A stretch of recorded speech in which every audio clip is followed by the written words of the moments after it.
Oke. Oke, selamat datang sobat investor semua, sahabat IC Club Official. Selamat datang juga Mas Lutfi Mas. Wah, alhamdulillah ini kita bisa berjumpa ngabuburit bersama ya. Tema kita pada Ya, kali ini ya. betul sekali. Ngabuburit bersama, masih bersama dengan saya Janjay Pangestu di sini dan juga ada ditemani dengan Lutfi Mas. Di sini kita mungkin akan lebih pembahasan santai ya. Dan kita juga sekarang sudah menemukan fitur baru dalam sesi Zoom kelas kita, di mana kita sudah tidak menggunakan sesi satu dan sesi 2, ya, melainkan nanti kita akan full set sampai akhir. Pokoknya tidak ada potongan, sehingga itu akan memudahkan teman-teman IC Club untuk apa mendapat menonton, kemudian juga mendapat informasi dari satu saja video. Dan untuk ke depan insya Allah kita akan rutinkan ya, rutinkan Zoom class ini minimal mungkin 1 bulan sekali. Dan kalau kalian berharap, eh, kalau teman-teman semua para investor berharap video ini akan keluar sehari sekali atau Zoom class akan keluar sehari sekali, itu insya Allah sangat tidak mungkin ya, karena kita itu investor ya. Investor itu menunggu perusahaan itu berjalan ya. Jadi gimana ketika perusahaan itu sudah berjalan, sudah melangkah ya, baru kita membahasnya ya. Ataupun ketika ada sentimen yang bisa mempengaruhi kinerja perusahaan, baru kita bahas lagi. Bukan semata-mata hanya membahas candlestick ataupun secara taktikalnya, teknikalnya ya, sehingga itu saja yang dibahas. Tidak, kita lebih ke investor sahamnya, karena sesuai dengan namanya yaitu Akademi Investor Saham Indonesia, sehingga diharapkan teman-teman semua juga melakukan hal yang kurang lebih sama, yaitu percaya pada perusahaan ya, percaya pada kinerja perusahaan, percaya kepada pimpinan perusahaan yang akan membawa nilai saham ini bergerak menuju ke atas ataupun bergerak menjadi semakin bervalue gitu. Itu saja mungkin intermezzo dari saya. Mungkin saya ucapkan dulu selamat menjalankan ibadah puasa kepada bagi teman-teman yang sudah berpuasa ya, sudah berpuasa, dan insya Allah teman-teman muslim semuanya sudah berpuasa. Mungkin ada yang hari ke 19, ada yang hari ke-18, itu mungkin tergantung dari kapan dia memulai uh, puasanya. Begitu saja, mungkin akan pembahasannya akan pertama kali ini yaitu ada di uh, update kinerja dari saham yang sudah kita bahas di beberapa bulan lalu, yang dibahas oleh Lutfi Mas, Bang Lutfi Mas ya. Nanti akan kita bahas yaitu saham ADES. Ini adalah salah satu saham yang masuk ke dalam portofolio Bang Lutfi Mas tentunya ya. Namun kita akan bahas bersama, dan ini bukan ajakan jual beli terhadap saham ADES ya, melainkan ini adalah edukasi terkait dengan laporan yang telah diterbitkan oleh perusahaan ADES itu sendiri. Begitu saja. Oke, mungkin saya lanjutkan langsung kepada pemateri kita ataupun yang akan mempresentasikan kinerja ADES, karena dia merupakan salah satu investor di dalamnya begitu ya. Yang mungkin sangat berdampak terhadap uh, sangat terdampak oleh kebijakan BI kemarin begitu ya. Kita mungkin akan bahas langsung oleh Bang Lutfi. Dan kebijakan BI itu sangat menarik sebenarnya kita bahas, dan mungkin akan kita bahas di sesi setelah ini. Begitu saja, saya serahkan kepada Bang Lutfi Mas. Silakan. Ya, oke. Thank you, Bang Jai. Selamat datang juga ya, Mas Fuad. Kita santai ya, ngabuburit santai sambil bahas saham gitu kan. Kebetulan juga ini momen-momennya laporan apa ya, full year ya, kuartal 4 itu pada keluar karena deadline. Jadi banyak yang udah rilis juga. Kemarin kan kita udah bahas Elsa ya, Elsa terus PJHA. Terus kemarin itu Ades keluar, jadi sekalian kita mau bahas Ades. Sama yang belum itu ada satu Bang, sebenarnya si Bayu ya belum keluar. Nanti kalau mungkin next lah, next Zoom lagi, next ngabuburit lagi, kita akan bahas Bayu kalau udah keluar gitu ya. Jadi ini modelnya santai aja, kita sharing ya. Jadi nanti teman-teman ya bisa langsung menanggapi atau tanya atau apa gitu. Kalaupun kita bisa bantu jawab, kita akan jawab pastinya gitu. Nah, update kinerja ADES ya full year 2023. Kita akan bahas laporan keuangan full year-nya. Boleh next ya langsung. Nah, untuk laporan keuangan ADES ini aku ambil langsung ya dari BI ya, dari laporan keuangannya si ADES sumbernya. Nah, secara umum ya sebenarnya kita biasa ya lihat itu dari tahunan dulu ya. Kalau kita lihat dari tahunan itu di sisi profitabilitasnya cukup bagus karena dia masih bisa tumbuh ya double digit lah 18% di sisi penjualannya. Dari yang sebelumnya itu 2022 1,2 itu dalam miliar ya, karena dinyatakan dalam jutaan berarti 1,2 miliar menjadi 1,5 itu udah aku tandain, itu naik 18%. Nah, kemudian setelah dikurangi beban produksi ya atau HPP, itu dia menghasilkan laba kotor atau laba bruto itu naik 21% dari 671 miliar menjadi 811 miliar ya. Nah, mungkin aku sedikit sharing di sini ya teman-teman. Barangkali mungkin ada teman-teman yang belum ini juga. Biasanya itu kan kalau penjualan naiknya 18% itu kan beriringan ya, beriringan kalau misalkan penjualan itu naik 18%, beban pokok itu naiknya juga sama gitu ya. Biasanya itu normal kan. Artinya penjualan yang dikeluarkan sama beban itu match gitu.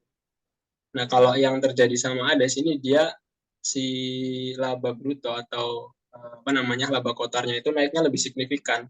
Jadi naiknya 21% kan, selisih 3%.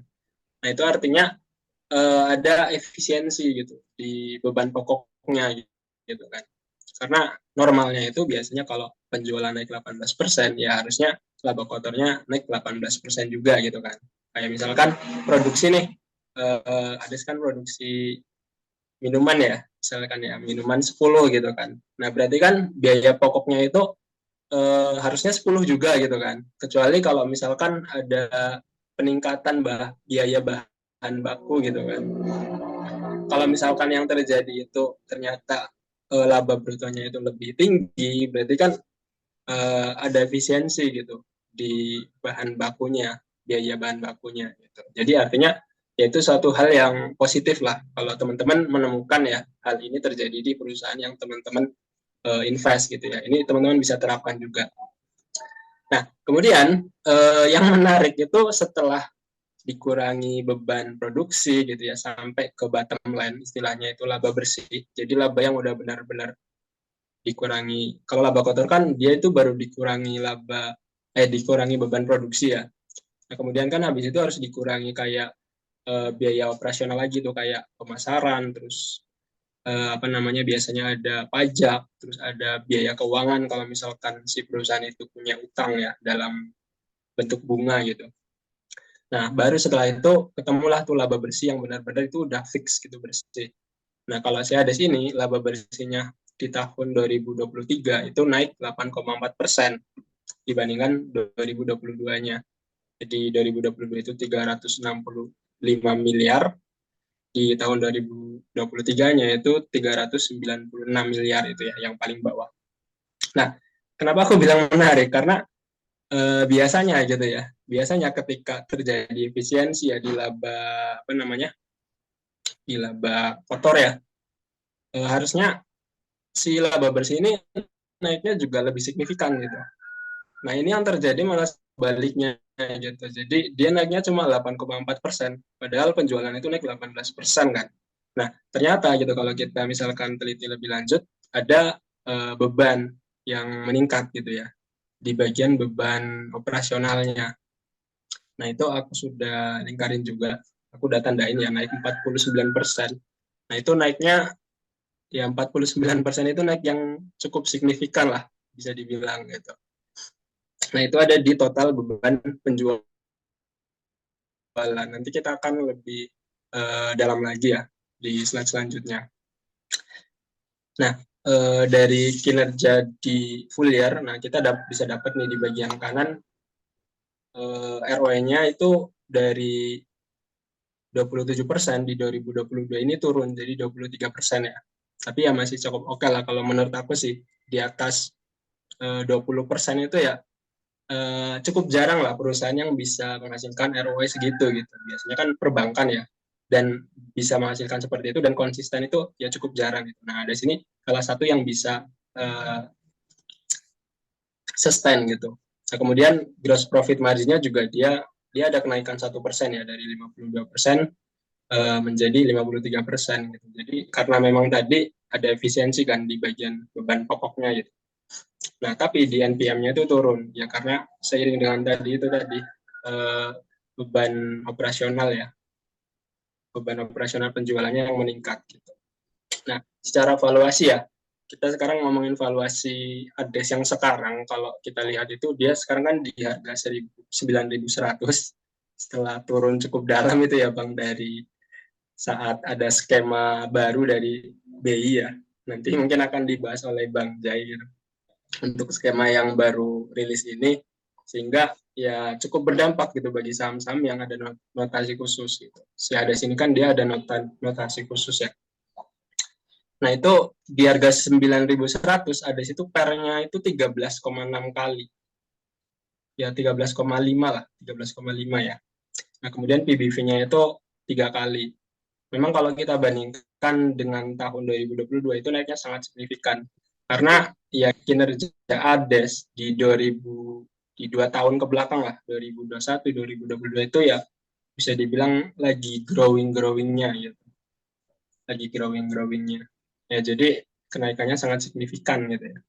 Nah, terus apakah ini valuasi yang masih wajar gitu ya atau enggak? Itu nanti akan kita sambung lagi di akhir ya. Boleh Bang, next lagi. Nah, itu kan tadi secara tahunan ya. Biasa kita lihat secara tahunan dulu yang gambaran besarnya, kemudian kita lihat lebih rinci yaitu kuartalan. Nah, kalau kita lihat secara kuartalan gitu ya, di kinerja ADES dari kuartal 1 ya 2023 sampai kuartal 4 sorry 2023 juga. Nah, yang menarik gitu ya di kuartal 4 itu sebenarnya penjualannya itu bisa dibilang ATH-nya Bang. Jadi dia itu naik 18%. Jadi kalau kita lihat ya kuartal 1 itu kan dia 377 miliar tuh, naik 3% ya dibandingkan kuartal 4 2022. Kemudian naik turun minus 6% ya di kuartal 2. Jadi mungkin karena efek kuartal 2 itu biasanya kan momentum puasa ya, momentum lebaran. Jadi ya menurut aku sih walaupun si ADES ini apa ya, dia di sektor consumer ya, biasanya kan orang itu malah bilang kalau di Ramadan kan konsumsi naik tuh ya. Tapi karena mungkin ADES ini consumer dia di bagian yang bukan bahan pokok gitu ya. Dia kan ya consumer yang bukan bahan pokok. Jadi menurut aku ya dia cukup terdampak juga sih sama Ramadan. Kita kan puasa dan sebagainya. Jadi agak mengurangi consumer yang seperti ada sini. Gitu. Kecuali kalau misalkan kita ngomongin consumer yang bahan pokok ya. Kalau bahan pokok kan kita tetap harus belanja bulanan gitu kan buat masak dan sebagainya gitu. Jadi ya itu nggak terlalu terdampak sih kalau consumer yang pokok. Nah, kemudian di kuartal 3 itu juga dia penjualannya naik 3% ya. Jadi 364 miliar. Nah, kemudian di kuartal 4-nya jadi 429 miliar. Gitu. Jadi secara growth bisa dibilang itu ya kuartal 4 ini paling oke lah sebenarnya gitu. Sebenarnya. Nah, tapi kalau kita lihat di laba bersihnya itu berkebalikan justru ya. Itu yang aku silangi ya. Jadi di kuartal 4 ini dia malah justru turun gitu, minus 3%. Dari 107 di kuartal 3 jadi 104 gitu ya. Padahal secara penjualan sebenarnya dia itu naiknya paling bagus lah dalam satu season di 2023. Nah, kurang lebih yang membuat labanya turun ya yang tadi itu laba operasionalnya ya di bagian penjualan. Oke, lanjut boleh Pak, next. eh, kita ke bagian yang menjadi penyebab ya, kenapa labanya si Ades ini di kuartal 4 itu turun, padahal penjualannya itu naiknya signifikan ya. Nah, hal ini yang menyebabkan bebannya itu naik gitu. Nah, ternyata kalau kita breakdown gitu di laporan keuangan, ini menyangkut yang di depan, di slide yang awal tadi juga ya, yang beban penjualan itu naik 50% ya, apa 49 aku lupa tadi. Ya, intinya yang naik itu di bagian beban penjualan gitu. Dia naik 54%. Ini secara tahunan ya. Jadi di 2022 itu dia beban penjualan itu cuma 167 miliar. Nah, di 2023 itu naik jadi 257, 258 lah kalau kita bulatin miliar. Itu naiknya signifikan banget, 54%. Kalau kita bandingkan sama penjualannya, naiknya 18%, ini beban penjualan naiknya 54% gitu. Gimana enggak istilahnya menggerus laba gitu kan. Nah, kalau kita lihat lagi lebih detail, ternyata dari beban penjualan itu yang naik di bagian biaya transportasi sama pemasaran.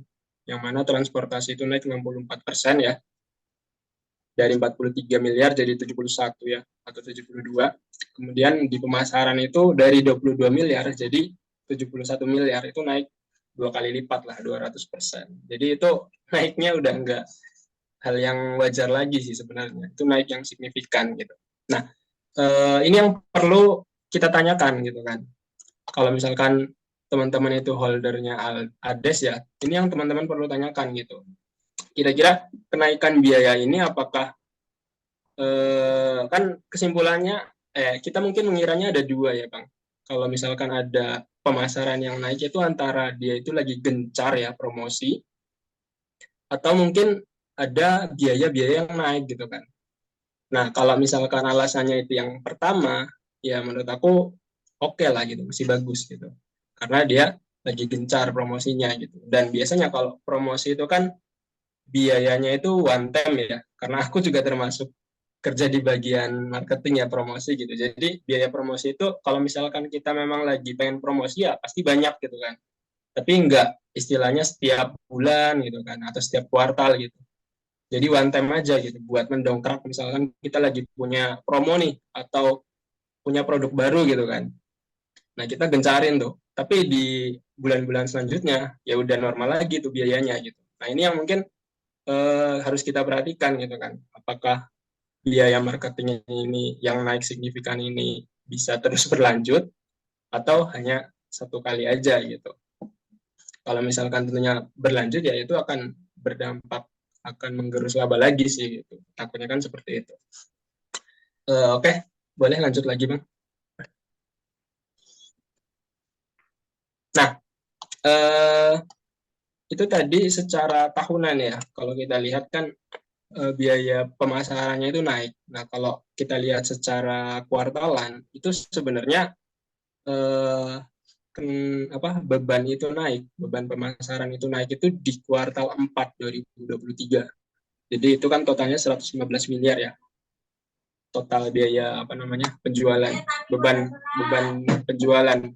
Nah, apa namanya itu terdiri dari beban usaha, beban penjualan ya yang naik jadi 100 miliar, kemudian beban umum administrasi itu 14 miliar gitu. Nah, kalau kita bandingkan dengan kuartal 3, kuartal 2 dan kuartal 1 ya di tahun 2023 itu kan perbedaannya jauh banget.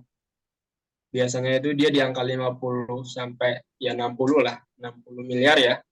Itu naik jadi 100 miliar gitu kan. Nah, bahkan kalau kita compare sama kuartal 4 2022 ya, jadi di season yang sama, cuman tahun 2022 itu dia cuma apa ya, biayanya itu cuma 42 total, 42 miliar. Yang mana beban penjualannya itu cuma 33 gitu. Jadi ya memang ini ada kenaikan yang sangat signifikan yang harus kita telusuri lebih lanjut gitu. Oke, boleh lanjut lagi.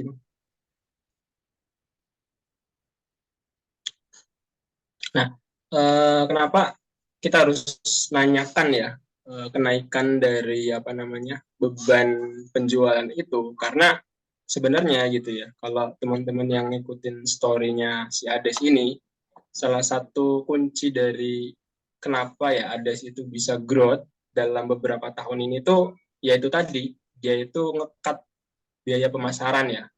Jadi ini udah aku apa ya tandain dari 2014 sampai 2018 itu di mana bisa dibilang kinerjanya itu ya biasalah, dia itu naiknya ya 5%, 6% gitu sampai 7% gitu kan.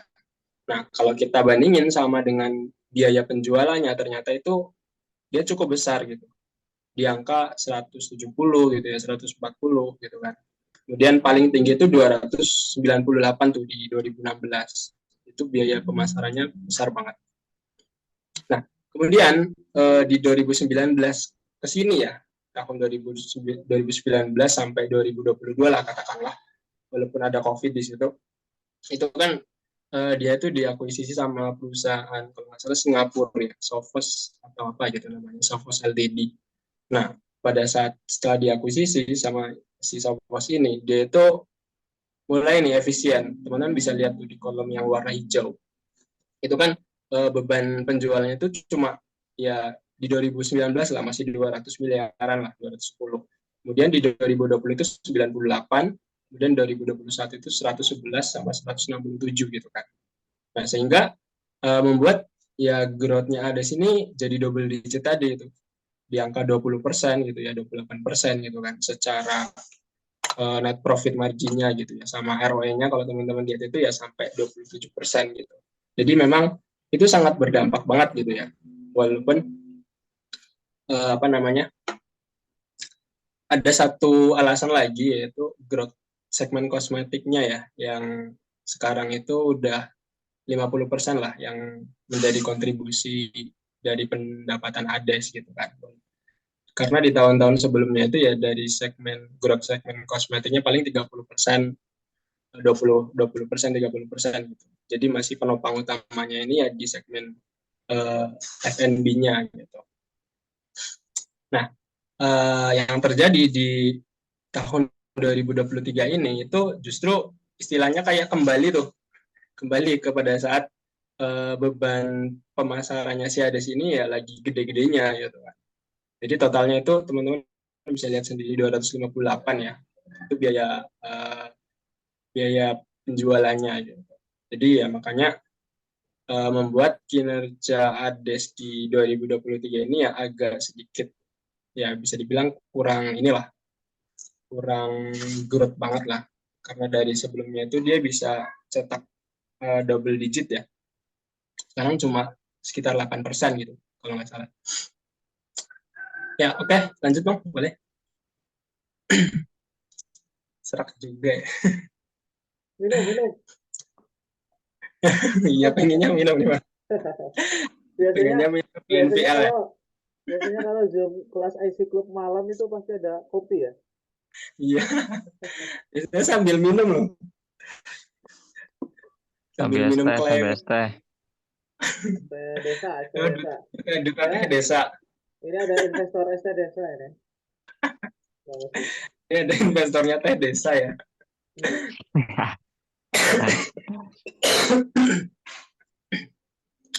Ya, itu tadi apa ya? Ya kira-kira yang menyebabkan ya si kinerja khususnya di bagian laba bersihnya si Ades itu agak sedikit loyo ya. Nah, kemudian kita berbicara mengenai ini kontribusi segmen ya dari penjualan Ades itu kan dia ada dua segmen tuh. Yang pertama makanan dan minuman. Ya kalau teman-teman sering menjumpai wonhai ya. Wonhai itu kayak makanan Korea, makanan cepat saji Korea. Biasanya ya teman-teman dapat itu di Alfa. Nah itu Alfa atau Indomaret, nah itu salah satu produknya ADS. Nah kemudian ada minuman itu NPL ya, Nestle Pure Life, yang tagline-nya tidak dingin tapi tetap seger itu Bang.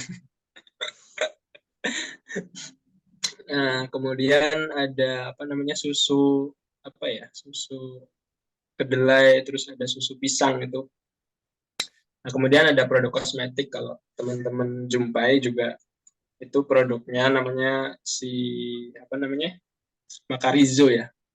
Bahkan si Mas J itu pakai produknya.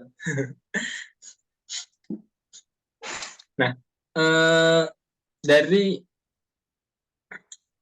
total penjualan gitu ya, si Ades ini di 2023 itu makanan dan minumannya itu naik 26% ya. Terus si kosmetiknya ini naik 10%. Jadi kalau kita ngomong secara growth itu sebenarnya masih cukup oke ya, karena masih di atas satu digit tadi. Nah, tapi kalau misalnya kita itu bandingkan secara historis ya, di 2021, 2022 itu ya bisa dibilang ada sedikit penurunan lah. Karena di tahun 2021, 2022 itu secara growth ya pendapatan itu ya di angka mungkin 30% gitu, 35% gitu ya. Nah, di 2023 ini cuma 26%. Walaupun memang secara angka growth itu masih double digit, masih bagus kalau bisa sustain gitu. Nah, kemudian kosmetik juga dia ada penurunan. Bahkan si kosmetik ini penurunannya itu agak signifikan. Penurunannya dari 40% jadi 10%. Jadi cuma 10% gitu kan. Nah, ini juga perlu didalami lebih lanjut gitu kan. Apakah mungkin ada kaitannya sama biaya marketing atau biaya penjualan yang naik gitu ya tadi. Cuman ya sebenarnya harusnya arahnya nggak lebih ke situ sih. Kalau misalkan aku pribadi ya, boleh ke apa namanya bang, slide selanjutnya bang.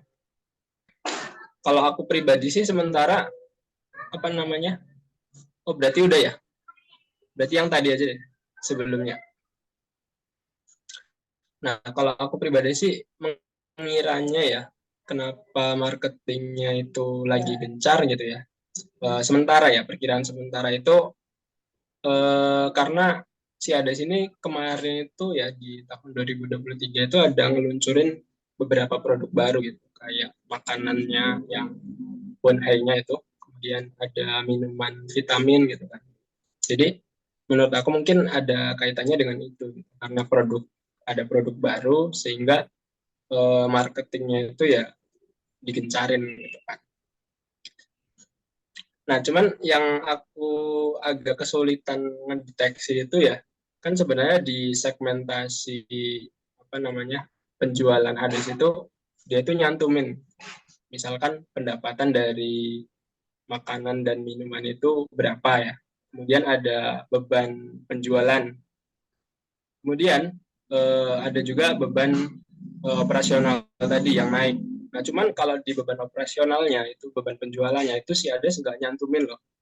Jadi dari makanan itu berapa bebannya, dari kosmetik itu berapa gitu. Jadi eh, kita nggak bisa lihat, kita nggak bisa mengira langsung gitu. Kita nggak bisa menemukan langsung kalau kalau misalkan ada ya, kalau misalkan dibedain, kalau di gross profitnya kan dia bedain tuh beban apa namanya beban beban pokoknya kan dia bedain makanan dan minuman itu ada sekian sekian gitu kan. Itu kalau misalkan ada gitu kita bisa istilahnya apa ya, mendeteksi gitu kan. Kira-kira biaya marketing ini yang lagi gencar itu di segmen makanannya atau minumannya gitu kan. Karena di beban itu kelihatan. Nah, sayangnya itu dijadiin satu gitu kan. Dijadiin satu. Jadi itu agak sulit ngedeteksinya gitu. Ya, boleh Bang satu slide lagi kayaknya deh. Ini sudah cukup panjang. Semoga tidak bosan dan pusing ya teman-teman. Aman, aman. Nah, ini kita happy-happyan ya, happy-happyan lah. Tadi udah serius, tadi udah terlalu serius. Jadi ini kita happy-happyan holder ada saja, aku tulisnya. Jadi misalkan ya, ini apa ya istilahnya kayak permisalan aja gitu kan. Misalkan si ADS ini kita pakai penjualan dan laba laba kotor di tahun 2023 ya. Nah, beban usahanya, beban penjualannya itu kita pakai yang di 2022. Karena di 2022 itu kan lebih kecil ya. pada saat masih normal lah, kasarannya kayak gitu. Nah, kita itu dapat laba tahun berjalan, laba bersihnya ADES ini sekitar 593 miliar.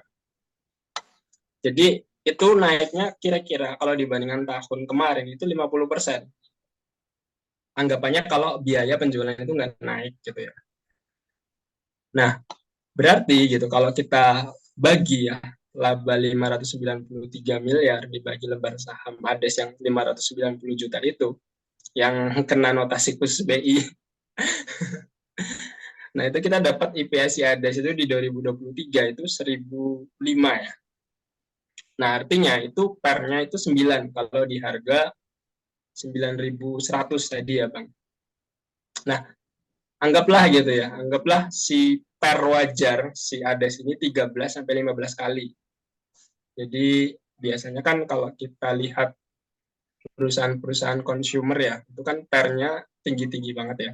Bahkan kalau kita ngomong Cleo-nya Mas Jai itu ada di 33 kali lah. 33 kali gitu.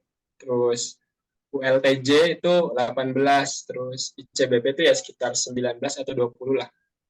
Terus ada Alfamart ya, MRT itu 35 kali gitu. Jadi bisa dibilang ada sini masih sangat jauh gitu. Masih sangat jauh. Nah, ini kita pakai angka yang konservatif ya. 13 sampai 15 kali gitu. Itu ya belum terlalu mahal. Dan kalau dibandingkan dengan saham consumer yang tadi aku sebutkan itu ya masih jauh banget gitu kan. Masih jauh banget. Nah, kalau misalkan dengan IPS yang 1005 ini gitu ya, pernya itu 13 atau 15 kali itu ya kita dapat harga di 13 sampai 15 ribu gitu kan. Nah, artinya apa? Artinya kalau misalkan si ADES ini bisa kembali ya, harapannya bisa kembali ya, beban marketingnya itu bisa kembali di harga 9.100 ya sekarang berarti ya. Itu ya kalau misalkan dia bisa mencetak IPS 1005 gitu ya di tahun 2024 artinya lebih baik ya. Ya otomatis ada peluang gitu lah buat pernya itu kan per sekarang itu 13 gitu ya. Kalau misalkan labanya itu naik kan otomatis pernya turun kan. Nah, jadi 9 kali gitu. Nah, masih ada potensi ke range harga 13.000 sampai 15.000 gitu. Dengan catatan yaitu tadi kinerjanya kalau misalkan tadi beban penjualannya itu nggak naik signifikan ya, tapi labanya yang naik signifikan. Gitu. Jadi menurut aku ya masih layak sih, masih sangat layak si ADES ini buat kita pertahankan gitu. Sambil nunggu ya, kita nunggu public expose biasanya itu nanti dijelasin tuh atau ada yang nanya manajemen kan kenapa biaya penjualan ini naik lagi gitu kan, apakah karena lagi gencar ekspansi atau kenapa gitu, sambil nunggu ya kuartal 1 juga. Kalau misalkan kuartal 1 nanti lebih oke lagi, bisa normal lagi, ya menurut aku masih worth it lah, karena si ADES ini ya termasuk perusahaan yang growth-nya cukup bagus sih Bang, bagus di angka double digit ya. Dan secara valuasi ya kalau dibandingkan dengan perusahaan-perusahaan yang tadi ya, walaupun perusahaan tersebut punya kondisinya masing-masing, menurut aku ya masih punya peluang yang cukup bagus gitu ya. Kalau si ADES ini kinerjanya tetap bisa sustain gitu. Ya, seperti itu aja lah kayaknya sudah sangat panjang. Oke, terima kasih. Ini Mas update Dewa, ADES ya. ini yang apa? Kalau teman-teman semua lihat, yang paling penting itu adalah ini nih. Anggap misal per wajar adalah 13 sampai 15 kali. Harga wajarnya 13 ribuan ini. Ya, ini Berarti penting nih. kalau beli di HK di 9.100 itu ya masih bisa dapat Oh, untung hampir 40%. oh, oh ya iya. Itu sudah Oh, ya. itu sudah tinggal duduk manis saja udah 40% itu. Iya. Tapi catatannya itu ya tadi ya, dia itu kinerjanya harus naik sama beban penjualannya ini ya harus normal gitu. Ya, Karena itu kuncinya si Ades. ya.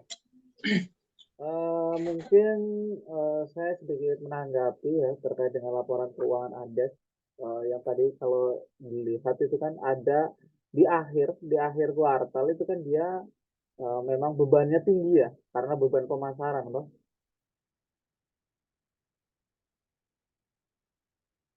Halo, ini apakah masih masuk suaranya ini? Oh, internet saya yang kurang stabil. Ya. Oke. Suaranya sudah terdengar lagi? Aman, terdengar Bang. Ya, mungkin saya sedikit menanggapi. Saya ulang lagi ya. Mungkin sedikit menanggapi terkait dengan apa yang telah disampaikan oleh Bang Lutfi Mas terkait dengan laporan keuangan ADES ya. Di situ tadi kalau teman-teman lihat, kalau para investor lihat itu di situ mungkin telah dimunculkan bahwasanya ada pengeluaran yang besar, ya, beban yang besar di mungkin jatuhnya di kuartal terakhir, ya, yaitu di pemasaran. Nah, ini kalau kita amati dampak ataupun ekonomi saat ini, ekonomi selama 2023, ya, itu memang ada fenomena yang menjadikan ADES itu memang harus berat bebannya. Kenapa? Yaitu karena efek boykot. Kalau kalian ingat lalu tahun lalu di mana efek boykot itu pasti sungguh sangat terasa ya, bukan hanya buat ADES saja, buat Unilever, buat produk-produk lain yang mungkin masuk ke dalam bursa efek Indonesia. Jadi itu semua akan terdampak. Dan salah satu upaya agar membela itu semua yaitu apa? Dengan pemasaran, yaitu dengan media menolak keadaan itu semua. Yang akhirnya ADES membuat iklan baru. Dan biaya iklan itu kan tidak murah. Gitu. Tentunya itu akan sangat berdampak bagi keuangan suatu perusahaan. Dan sebenarnya itu tidak menjadi kendala yang besar gitu kalau menurut saya. Yang namanya perusahaan pasti memang kadang harus bakar uang untuk menaikkan produknya lagi ketika tahu produknya itu memang sedang lemah di pasaran begitu ataupun sedang kalah saing di pasaran begitu. Dan ketika misalkan ada uh, sekarang misalkan ada turun kan uh, minuman merek lain itu datang bergelincaran banyak sekali ya. Ada dengan tidak begitu mudahnya melepaskan itu semua ya harus ada biayanya yang harus dipangkas yaitu biaya lain kemudian ditaruhlah di biaya pemasaran. Kalau itu menurut saya masih wajar-wajar saja. Jadi uh, bagi para investor di saham ADES itu sepertinya kalau menurut saya masih aman-aman saja. Namun yang ada hal yang menarik lagi yaitu berkaitan dengan kebijakan baru BI ya di saham ADES dulu nih kita bahas. Kita belum bahas di saham lain ya karena mungkin ini kita sedang bahas ADES. Kalau dampaknya mungkin saya melihat dampaknya ya. Dampaknya itu akan sangat terasa di awal-awal kebijakan ini, di mana sahamnya akan terus nyungsep ya, nyungsep sampai dia menemukan titik terendahnya. Kalau menurut saya seperti itu. Di mana ketika mungkin dalam beberapa hari ini itu nilainya di 9.000 saja, di 9.000 terus, artinya di bawah-bawah itu mereka sudah investor sejati, bukan yang trader lagi yang bukan mainin harga atas bawah dia itu sudah harga waktunya segitu mungkin kalau menurut saya karena ini aturan baru saya dapat aturan ini juga dari Bang Lutfi Mas ya saya tahu-tahu lihat beberapa saham itu loh kok begini tidak ada tidak ada bid overnya kemudian Bit over. juga iya kemudian juga apa namanya saham pada turunnya tidak tanggung-tanggung turunnya 9%, 10% itu wah itu sangat di luar kebiasaan bursa lalu gitu bursa tahun lalu gitu ya bursa tahun wah ini kebijakan baru nih karena itu waktu itu saya tanya sama Bang Lutfi Mas itu ada kebijakan baru apa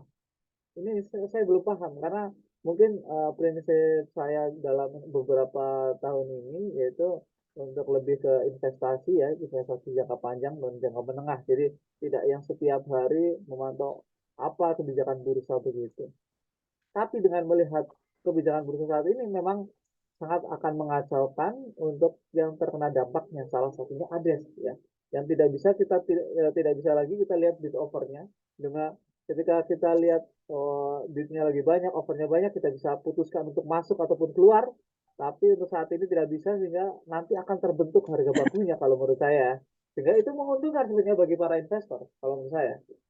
Eh, Kemungkinan juga ketika ada sudah membentuk harga bakunya, ya mungkin itu menjadi kita tidak was-was lagi karena ini kemungkinan turunnya lagi akan sangat kecil karena yang akan menjual itu mereka bukan orang-orang yang investasi hanya 1 jam 2 jam ataupun seminggu 2 minggu, tapi sudah berpuluh-puluh tahun belakang gitu. Karena yakin dengan kinerja perusahaan saja, ya kan? Karena yakin dengan kinerja perusahaan saja, jadi wah sudah entah mau itu kebijakan baru atau kebijakan tidak, mau kebijakan barunya itu menguntungkan atau tidak, yang penting kinerja perusahaannya kan gitu. Pola pikir dari para investor kan begitu.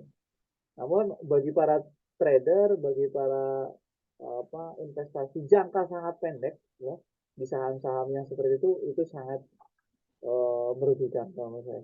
Karena itu kan sistemnya lelang ya, setelah saya pelajari kemarin, itu sistemnya lelang dan memang eh, yang mempunyai paling banyak lot lah ya, yang menang.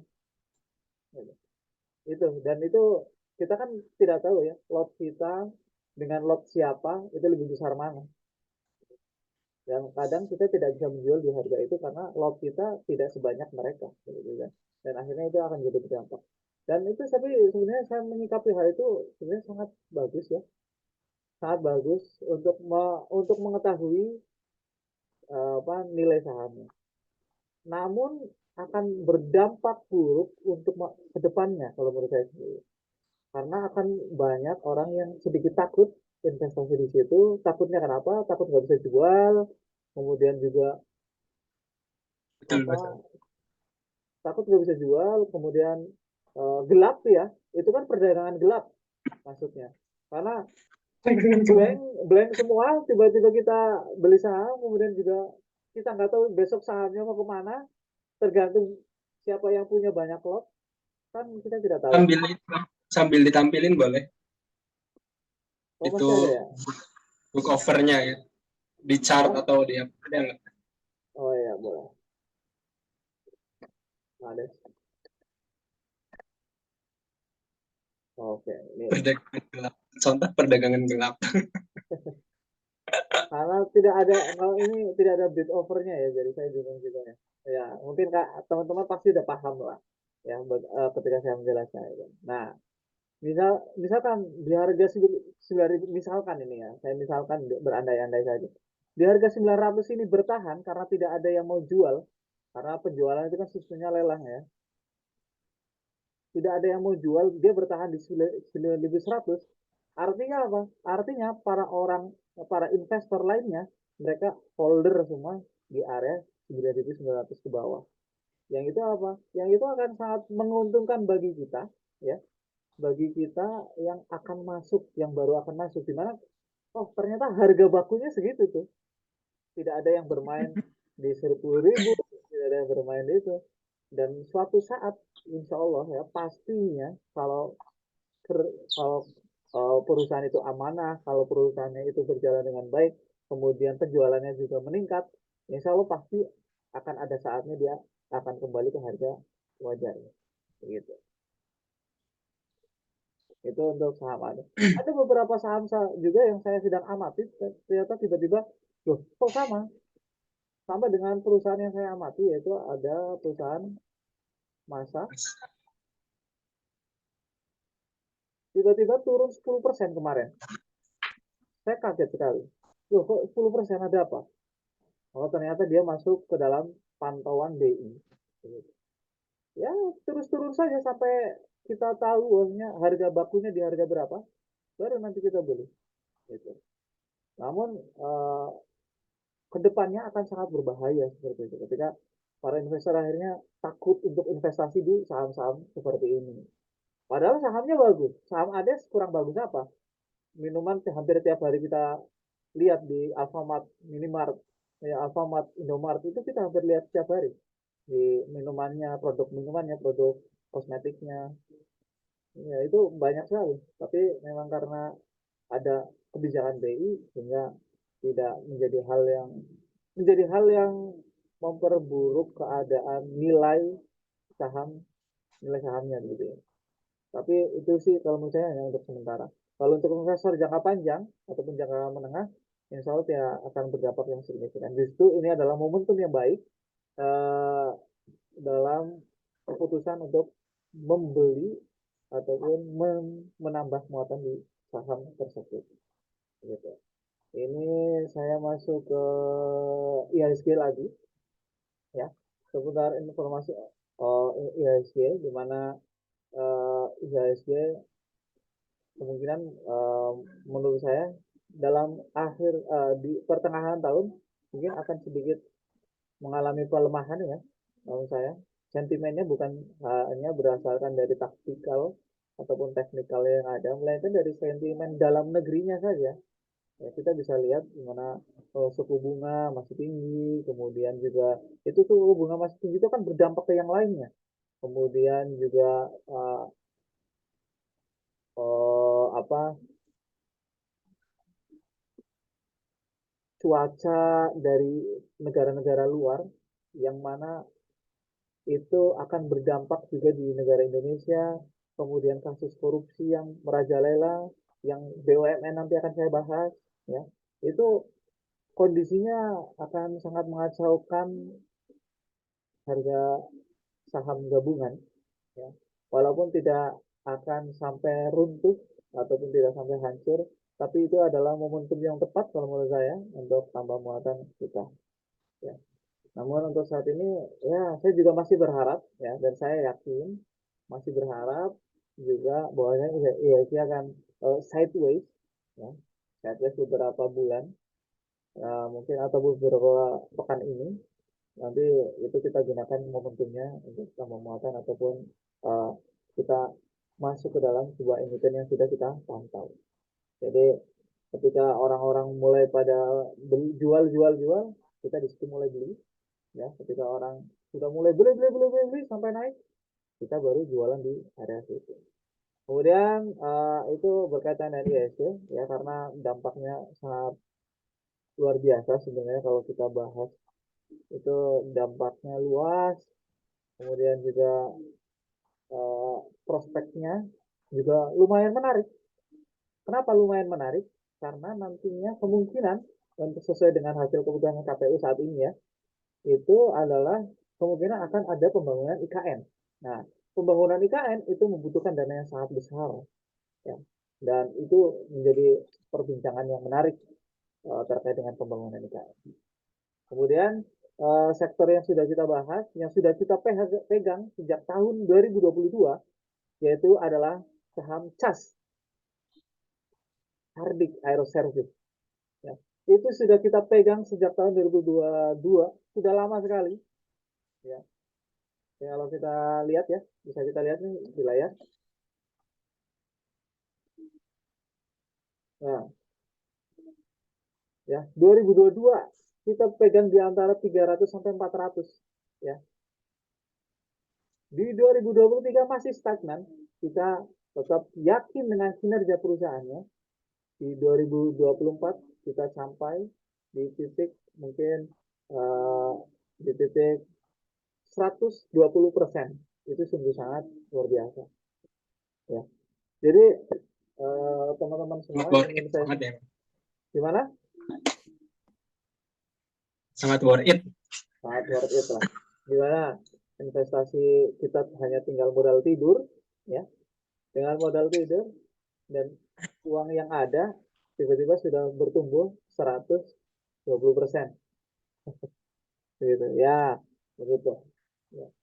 Tapi ini juga bukan ajakan jual beli saham di saham tertentu, ya, melainkan ini adalah edukasi bagaimana kita berinvestasi, dan itu adalah hal yang kita sering gunakan di dalam IC Club ini, yang saya gunakan dan juga yang Bang Lutfi Mas gunakan, dimana kita percaya kepada perusahaan selagi kinerjanya bagus, keuangannya bagus, ya, kemudian juga sesuai dengan plan kita, tentunya kita percaya saja, ya, dan biarkan nanti akan ada momentumnya dia terbang tinggi menuju harga wajar.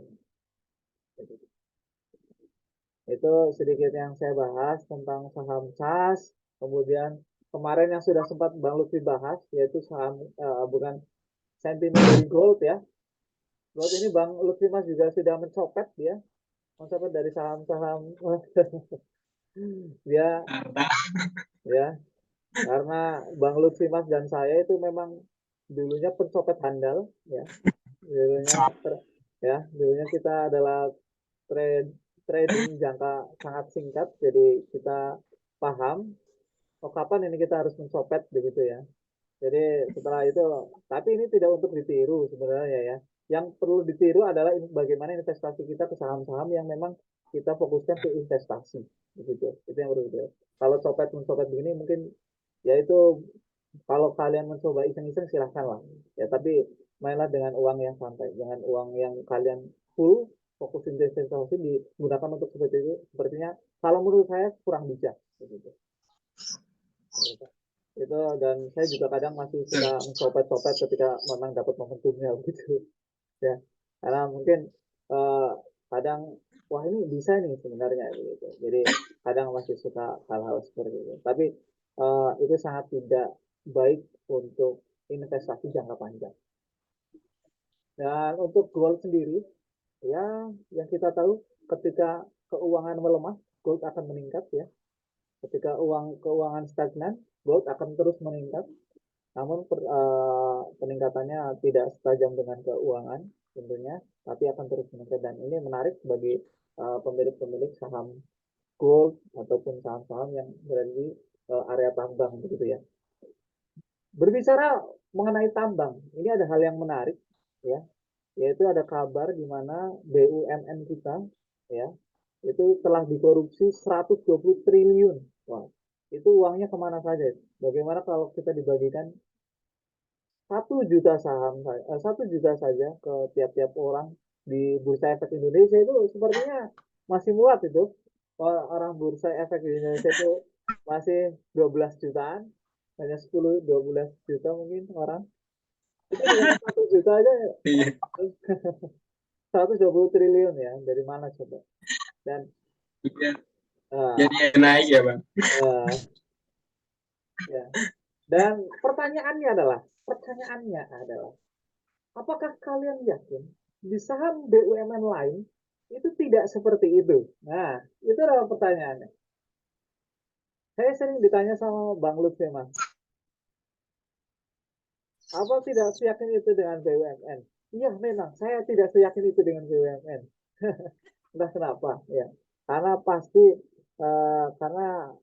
saya pernah bekerja dengan pemerintahan, walaupun sebentar, kemudian juga uh, saya melihat bagian dalamnya sehingga saya kurang menarik begitu. Bukan berarti saya suudon bahwasanya setiap BUMN itu pasti korupsi, tidak, tapi uh, kepercayaan saya belum 100% untuk percaya ke sana. Waktu itu dari sentimen gold sendiri ada perusahaan apa? Ada perusahaan Antam ya, ya perusahaannya sentimennya bergerak naik, tapi kita lihat di saham Antam, aneka tambang, ya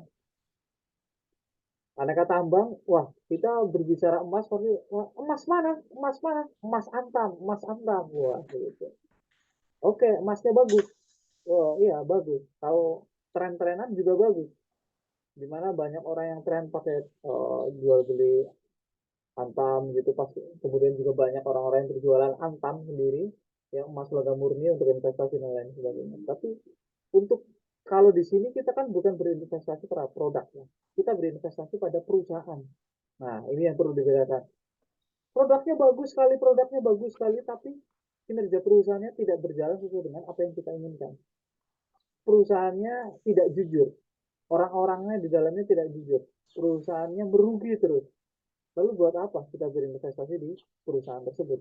Mending kita beli produknya saja, nggak usah beli perusahaannya. Kan eh, bisa kita bayangkan sampai ke sana ya. Nah, kan begitu. Jadi kalau saya, dan pertanyaan buat para investor di saham Antam, apa yakin? Apakah kalian sudah yakin bahwasanya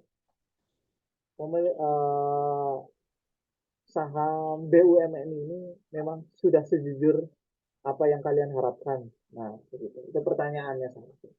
Itu silakan dijawab masing-masing karena saya juga bukan investor di situ. Tapi ketika kalian yakin, wah ya saya yakin saya telah ikut RUPS-nya bahwasanya saham Antam ini saham bagus, orang-orangnya jujur, berkualitas, silahkan investasi di situ karena investasi itu adalah hak individu teman-teman semua. Gitu. Dan kalau saya melihat saya belum ada ketertarikan untuk di situ. Mungkin saya menarik untuk investasi emas. Bahkan kalau lebih mending saya beli produknya saja begitu. Karena harganya lebih oke juga. Itu ya. Itu berkaitan BUMN. Kalau BUMN terkesannya perusahaan negara pasti akan diselamatkan negara. Tidak. Tidak semua BUMN akan diselamatkan negara. Tidak semua BUMN akan diselamatkan negara. Dan kalau kalian lihat dari beberapa berita, Menteri BUMN yaitu Pak Erick Thohir, beliau menutup beberapa perusahaan yang memang gross profitnya tidak bagus, bahkan membebani BUMN itu sendiri.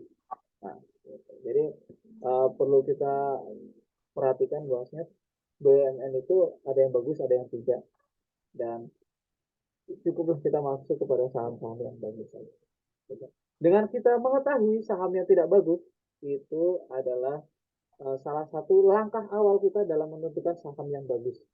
Ya, dengan kita mengetahui saham mana yang tidak bagus, itu adalah step awal kita mengetahui saham yang bagus. Itu. Itu kemudian ada saham yang menarik yang masih kita masuk ke dalam whitelist yang sempat kita bahas di eh, Zoom class lalu ya, Bang Lutfi Mas ya, itu ada JP Edva, ada perusahaan Java, oke. Okay. Saat ini mungkin sedikit-sedikit koreksi, dan ini masih kita tunggu koreksinya Bang Lutfi Mas ya, sebelum Iya. kita masuk besar ya. Karena sentimennya sudah kita jelaskan di Zoom kelas lalu, sentimennya jelas, kemudian pasarnya jelas, sehingga di situ kita bisa memikirkan untuk bagus tidaknya berinvestasi di situ. Betul. Java. Oh iya, ini Bang, si Bayu juga udah mulai naik tuh. Bayu kan kita tuh bahas di sekitar bulan apa ya? Bulan Januari, di akhir Januari tuh. Pas waktu itu dia masih 1370-an ya. Oh ya. Bahkan sempat turun 1350 apa 55. Cuman memang sekarang belum rilis ya laporan keuangan kuliahnya gitu. Cuman sebenarnya kita bisa ini berkaca sih karena Bayu ini kan dia sektor pariwisata ya. Nah, beberapa kan udah rilis tuh PJAA, terus CAS juga udah ya Bang ya. CAS, Ya. terus ada hotel ya, ada hotel, ada apalagi tuh WH dan sebagainya. Mungkin itu bisa jadi istilahnya benchmark lah ya, patokan gitu. Oh, ternyata saham pariwisata yang lain itu udah rilis hasilnya bagus atau enggak. Mungkin itu bisa jadi kira-kira lah gitu. Tapi ya kembali tetap laporan keuangan yang akan kita tunggu gitu ya buat Ya. memutuskan untuk tetap melanjutkan Bayu atau menurut aku sih masih menarik dari segi harga juga dia lagi menarik juga sih Bang. Mungkin Zoom kelas selanjutnya akan kita bahas lebih lanjut ya terkait baju ya. Ya kalau udah rilis ya udah update. Ya. Kemungkinan sih biasanya bulan-bulan ini rilis sih. Hmm. Bulan-bulan ini rilis. Kalau aku lihat Ya. yang di 2022 itu dia ya 5 April apa ya kalau nggak salah. Kan biasanya ya nggak tentu seperti itu sih, cuman semoga sebelum April. Ya. Oke, ya saya melihat juga bagus karena untuk travel begitu ya, untuk pariwisata mungkin akan lebih menarik sekarang. Ya, itu saya juga tertarik. Saya masih tertarik dengan saham pariwisata karena di SAS sebenarnya saya itu masuknya kurang besar ya karena waktu itu budgetnya terbatas sehingga Ya, ya begitu ya. Kalau budgetnya terbatas sehingga ya ala kadarnya masuknya. Namun untuk saat ini alhamdulillah karena keuangan bertumbuh seiring dengan BI bursa efek yang juga bertumbuh sehingga memungkinkan untuk masuk di saham-saham lain gitu. Dan mungkin saya akan bahas terkait dengan bukan bahas ya, saya akan berbincangkan terkait dengan saham sejuta umat ya. Wah, Saham sejuta ini umat. holder Goto ternyata nih. Kita diam-diam Sah- Bang Zai punya Goto ya. saya saham sejuta umat. Aduh, kenapa ya? Internet saya tidak agak lambat.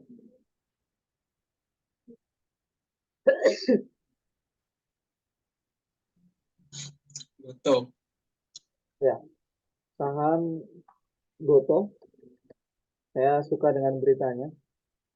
Yang saat ini semua orang menjelek-jelekan semuanya. Saya sangat suka. Karena ya, karena dari IPO dan sejak IPO itu di harga 332 ya. Iya. Bukan, ya, ini dari harga 388, 360 ya. 388 apa ya, Bang? Oh, itu. Kita Ya, segitu. dia 300-an lah kita anggap. Sekarang tinggal harga 69. Itu apa maksudnya itu kan? Itu apa maksudnya? Itu kacau sekali gitu, memang. Ya memang kacau. Saya akui memang kacau perusahaannya, memang kacau saat ini. Tapi yang menjadi pertimbangan bagi para holder Goto ataupun para investor Goto, yaitu apakah kalian yakin perusahaan ini akan terus kacau? Nah, ini pertanyaan buat kalian. Apakah perusahaan Goto akan terus kacau? Perusahaan sekelas Goto akan terus kacau. Perusahaan sekelas TikTok akan terus kacau. Perusahaan sekelas Gojek itu akan terus kacau. Begitu. Itu adalah pertimbangan untuk kalian masuk ataupun keluar. Gitu ya. Jadi jangan pertimbangan karena turun. Nah, ini sedang turun ini. Nah, ini jangan menjadikan kalian menjadi, wah saya harus pindah nih. Jangan di sini nih. Nah, itu bukan sebuah keputusan yang bijak kalau menurut saya. Kalau menurut saya, keputusan bijak adalah ketika kalian yakin dengan perusahaan itu ini akan bertambah buruk atau akan bertambah baik. Ketika perusahaan itu akan bertambah buruk dan buruk, tentunya itu menjadi pertimbangan kalian untuk exit dalam saham tersebut. Tapi ketika kalian punya keyakinan, maksudnya, wah ini saham akan membaik pada suatu saatnya nanti, tentunya kalian akan teguh di situ, akan tetap keep di situ.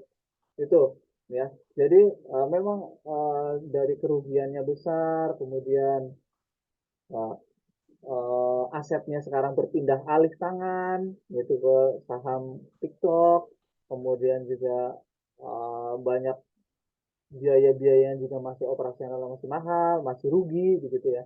Ya itu memang saya akui memang perusahaan Goto memang seperti itu. Ini saya bukan afiliator Goto ya. Ini saya hanya mempertimbangkan kalian, maksudnya kalian kalau mau investasi ini adalah contoh investasi yang Ini buruk di awal. Ini buruk di awal, begitu ya.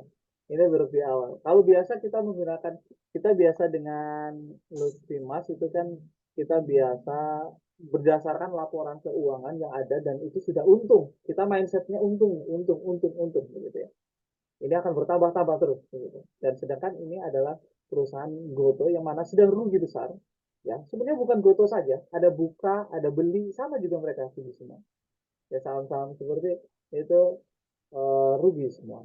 Tapi apakah perusahaan itu akan rugi terus? Apakah tidak ada yang berinisiatif untuk wah kita harus hemat ini, wah kita harus untung ini, kan gitu. Ya, itu harus menjadi pertimbangan kalian. Itu harusnya menjadi pertimbangan kalian untuk pilihan masuk ataupun keluar dalam sebuah emiten saham tertentu, gitu ya. Uh, Kemudian ada saham lagi yang menarik kalau menurut saya. Uh, Tadi juga sebelum Zoom ini kita mulai, tadi sempat berbincang dengan Lutfi Mas ya. ada saham momentum Lebaran. Iya. Itu kalau menurut saya juga menarik. Namun untuk apa jangka panjang ataupun jangka menengah kita lebih ini ya, kita harus lebih detail lagi, bukan asal sembarang masuk ya. Karena yang kita ajarkan di iCitab itu jangan membeli kucing dalam karung yang mana kita tidak tahu apa itu isi di dalamnya, bagaimana rupa di dalamnya. Tapi yang saya ingin ajarkan kepada teman-teman semua investor ya, yang sesuai dengan pengalaman saya dan juga pengalaman si Mas yaitu Ruby, itu saya tidak ingin mengulangi di teman-teman semua. Jadi jangan sampai teman-teman semua mengalami kerugian apa yang seperti saya lakukan ataupun kesalahan-kesalahan yang saya lakukan di dahulu. Ya, salah satunya dulu adalah saya yang sering lakukan adalah membeli kucing dalam karung. Dimana saya tidak tahu apa yang saya beli dan saya tidak tahu apa yang saya jual. Sehingga kadang saya jual barangnya malah bertambah naik. Saya beli malah turun barang. Itu sering sekali dulu. Tapi alhamdulillah saat ini kita sudah memperbaiki itu semua dan juga sudah berjalan beberapa tahun ini itu sudah membaik. Dan itu yang ingin saya terapkan ke teman-teman semua. Yang saya yang saya Gianjar Payasu dan Lutfi juga ingin ajarkan ke teman-teman semua agar kita bisa meraih financial freedom sesuai keinginan kita. Oke, sebelum itu saya akan tarik dulu ke harga palm oil. Palm Naik, oil apa? naik ya. Iya, Sama. palm palm oil kalau kita lihat hariannya memang naik, namun kita kalau lihat weekly, secara weekly masih standar ya sebenarnya ya, masih standar, naiknya masih standar di area wajar. Dimana kalau menurut dari beberapa berita, berita di bisnis.com, kemudian juga investor daily dan lain sebagainya, ini akan terjadi kenaikan di palm oil. Karena apa? Karena uh, kondisi cuaca yang tidak memungkinkan untuk saat-saat ini, di mana nanti produksinya akan terganggu. Ya, seberapa parah terganggunya saya juga belum tahu, saya belum cek ulang, kemudian akan saya perjelas lagi. Namun ini sentimen saja ya beritanya ya. Jadi ada sentimen menarik di palm oil. Ya. Ketika harga saham, ketika apa harga beberapa indikator itu naik, itu pasti ada saham yang diuntungkan dan juga ada saham yang dirugikan. Begitu. Ketika salah satu indikator ada yang turun, pasti juga ada saham yang diuntungkan. Begitu. Salah satu yang diuntungkan karena turunnya indeks indeks indikator terkait dengan bahan pangan, yaitu yang diuntungkan adalah JAPA. Ya. Itu diuntungkan ketika indikator bahan bakunya turun, justru yang diuntungkan adalah JAPA. Gitu. Namun ada juga saham-saham yang ketika indikatornya naik itu menjadi hal yang diuntungkan. Gitu. Itu mungkin dan saham-saham ini kita sudah beberapa kesempatan itu bahas ya saham-saham terkait dengan palm oil. Jadi silakan bisa dicari di link YouTube kita ataupun di Telegram kita. Kemudian ini ada sesi LPPS ya, yang mungkin akan dijelaskan oleh Bang Lutfi Mas. Kenapa saham ini menarik Bang Lutfi Mas? Silakan. Oke, jadi sebenarnya ini ya apa, obrolan santai sih. Ya, santai. Jadi maksudnya kita juga belum analisa yang terlalu dalam juga gitu ya. Cuman aku lihat kenapa pertama menarik itu ya karena turun, Bang. Ya, Ya kalau kita lihat itu dia kinerjanya dibanding tahun lalu itu ya turun hampir ya 50%-an lah, ada 50%-an. Nah, kalau kita lihat ya sesuai sama yang kita apa ya, kita yakini gitu ya. Kalau misalkan harga saham itu kan pasti bakal ngikutin sama fundamentalnya kan. Nah, biasanya kalau misalkan kinerjanya turun ya otomatis wajarnya sahamnya juga turun gitu. Nah, ini mungkin yang bisa kita apa ya contohkan itu ya di LPPF ini gitu kan. Jadi dia turun 50%, harga sahamnya juga turun tuh. Kira-kira kalau setahun itu ya mungkin ada 60% gitu ya. Bahkan harga harga sahamnya turunnya lebih dalam gitu dari kinerjanya gitu. Nah, yang menarik sih sebenarnya ini juga Bang, selain harganya turun itu ya karena harga sahamnya turun ya, jadinya dividennya juga menarik sih. Kalau aku misalkan hitung-hitung ya, apalagi dia ini kalau nggak salah dia mau RUPS bulan April, awal April lah kalau nggak salah. Jadi biasanya buat teman-teman yang suka sama dividen ya, karena dividen itu lebih pasti gitu ya, nungguin harga saham naik kan belum pasti gitu kan. Kalau Dividen yang dividen itu antar ya, dividen iya, antar ya. apalagi yang ini nggak kebagian THR tuh lumayan. Ah ya, saya nggak dapet THR ini. Nah itu Malah bagi-bagi THR, aduh kacau sekali ini. bagi ya. Kalau kalau owner itu kayak gitu ya, bukannya dapat malah bagi-bagi gitu. Iya nih. Nah, ya kalau misalkan berdasarkan historis itu ya, dia walaupun turun ya, 50% dia masih, kalau dihitung-hitung ya, mungkin masih bisa dapat lah di 15% ya. Kalau misalkan dia baginya sama nih kayak tahun kemarin di DPR 90% ya. Tapi kalau misalkan yang terjadi itu ya kita kita kan hitungnya jangan optimis ya, kita hitungnya pesimis lah kalau di saham gitu. Biar kalau misalkan kasarannya kita pesimis pun kita masih untung gitu loh. Kayak di beberapa saham yang kita bahas juga itu termasuk Elsa, termasuk aku kemarin sempat ngobrol sama temanku, aku tawarin Pegas gitu. Pegas itu udah kamu beli gitu, kamu beli, kamu udah dapat jaminan dividen 10% gitu, udah nggak usah pusing. Dan malah harganya naik juga gitu ya, udah ada jaminan dividen, terus harga sahamnya itu waktu itu aku masih ingat tuh, aku tawarin di harga 1.000 gitu. Ya udah naik tuh 300 poin gitu ya, mungkin 30% tuh bang, lumayan banget. Lumayan itu, besar. Jadi sebisa mungkin temukan tuh opportunity yang kita itu ya kita sebelum beli aja udah untung gitu loh kasarannya. Nah menurut aku mungkin LPPF juga termasuk yang seperti itu ya. Ya, Selain dia hanya udah turun dalam banget itu 60%-an kayaknya, dia ada dividen juga tuh di atas 10% lah.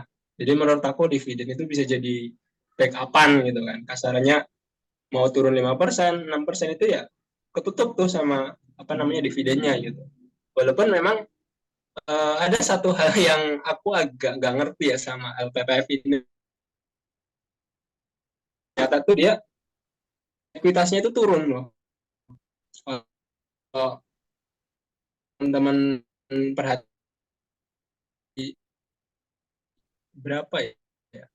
Dari 1 triliun kalau nggak salah itu jadi berapa ratus miliar gitu. Bahkan di 2023 itu jadi cuma 30 miliar gitu. Nah itu aku bingung ya, kenapa dia bisa turun padahal dia itu nggak ini loh bang, nggak apa sih namanya ya, nggak rek isu ya, biasanya kan rek isu gitu kan yang biar sahamnya terdilusi dan sebagainya, itu nggak stock split, nggak rek isu juga gitu. Nah cuman aku lagi cari tahu itu tuh kenapa ekuitas dia itu turun gitu. Nah, cuman aku sempat ini ya search ya di berita lah biasa gitu, itu ada yang istilahnya berpendapat kalau memang bisnisnya LPPF itu seperti itu gitu, dia ini nggak pakai modalnya dia langsung lah, kasarannya dia tuh ambil barang itu dalam bentuk utang gitu kan, barangnya ya, orang gitu ya. Mungkin Bang Jai lebih paham atau ada teman-teman yang ya. lebih paham bisa share juga di kolom komentar ya, karena itu aku jujur masih belum terlalu paham gitu ya, aku masih nyari-nyari gitu apa sih gitu. Jadi ya agak high risknya itu kalau misalkan dia ini ekuitasnya itu turun gitu ya, dalam artian buruk itu yang red flag-nya ya. Tapi positifnya itu ya itu tadi, dia opportunity dividen sama harga sahamnya yang udah turun lah. Menurut aku turunnya juga udah bisa dibilang itu udah cooling down lah ya. Biasanya kan harga saham turun itu kan kita lihat dulu kan, jangan langsung beli asal hajar harga bawah, karena sepengalaman juga yang aku pelajari, aku dapat langsung pengalamannya di pasar saham, harga saham turun itu eh, belum tentu bottomnya di situ gitu, bisa aja Iya. turun lagi gitu. Karena waktu itu aku ingat banget BTPS itu ya banyak yang bahas tuh pada saat harga 2000 itu banyak tuh orang yang bilang wah udah bottom gitu ya. Lah ternyata karena kinerjanya yang nggak pulih, ternyata bisa loh lebih turun lebih dalam lagi gitu kan. Jadi menurut aku kalau misalkan harga sahamnya masih bergejolak gitu ya, masih belum kelihatan ada slow gitu ya, belum ada sideways, menurut aku ya ya wait and see dulu lah gitu. Tapi kalau LPPF ini aku kira sih dia udah mulai agak mereda ya jualnya ya, buangannya gitu. Kalau lihat sekilas sih dari chartnya ya. Iya, ya mungkin ya kalau memang dalam sistem ini, dalam sistem apa departemen store memang biasanya begitu ya. Dia tempo pembayarannya sehingga kalau barang sudah terjual berapa baru itu yang dibayar gitu. Hmm. Ataupun biasanya apa dia jatuh temponya berapa, jatuh temponya berapa bulan baru dia yang bayar gitu. Dan laku tidak laku jadi kerugian ataupun keuntungan toko itu sendiri. Biasanya begitu. Jadi tergantung lagi nanti. Tapi kalau di beberapa daerah saya amati Matahari salah satu departemen store yang paling menarik dibanding yang lain ya. Karena banyak diskon, kemudian juga promonya oke, harganya juga make sense. Dan itu mungkin jadi sentimen positif. Oke, sudah jam 5 ternyata Bang Lutfi Mas. Wah, luar Mantap biasa. banget ya. Masya Allah. Akhirnya puas kita ya. Akhirnya ya bisa Ah, ah, Zoom oke. dengan puas tanpa terkendala ya Bang. Iya, oke, alhamdulillah. Nanti kemungkinan kita akan sering-sering begini ya. Insya Allah sudah tidak ada lagi uh, sesi satu, sesi dua, tapi kita full sesi jadinya. Sehingga teman-teman yang menonton juga enak dan puas. Oke, gitu saja. Bang Lutfi Mas, ada hal yang ingin disampaikan terakhir sebelum kita tutup untuk untuk Zoom Class IC Club kali ini? Ya itu sih Bang. Ya semoga IC ya khususnya IC itu lebih maju lagi ke depannya ya tentunya. Terus teman-teman khususnya kita kan di daerah Banyumas ya, Banyumas ya Ya, Cilong ya. Mungkin ada nih ternyata investor juga gitu ya di daerah Banyumas atau Cilongok gitu yang eh, sulit gitu ya menemukan platform gitu ya untuk berbagi sharing soal saham karena kelihatannya juga entah nggak ada atau kita yang nggak tahu gitu ya. Mungkin ya bisa karena gabung juga gitu kita sama-sama belajar gitu kan, ya betul. kita sama sharing jadi lebih banyak info yang masuk kan lebih bagus gitu ya ke depannya untuk kita gitu, termasuk Ya. ya Zoom ini juga kita udah upgrade gitu ya ke Ah. premium gitu kan, yang lebih mempermudah nih buat teman-teman yang kemarin itu agak ribet ya harus lihat sesi satu sesi dua gitu kan. Harus ngikutin sesi satu biasa males dulu kan gitu kan. Iya Jadi betul. ya lebih baik lagi lah pokoknya. Nah, kita usahakan ya buat IC ya. Ya, ya.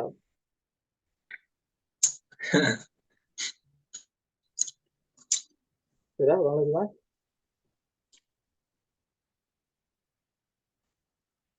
Sudah Bang.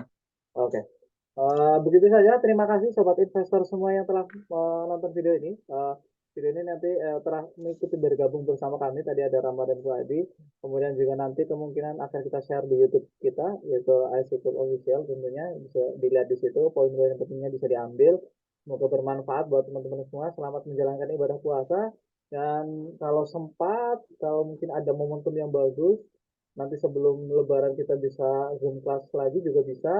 Tapi kalau belum bisa, berarti kemungkinan kita akan jumpa lagi setelah Lebaran. Sebelum itu saya ucapkan juga minal aidin wal faizin, mohon maaf lahir batin. Apabila ada mungkin penyampaian dari saya atau Bang Lutfi Mas yang mungkin kurang pas ataupun kurang tepat begitu, ya, saya mohon maaf.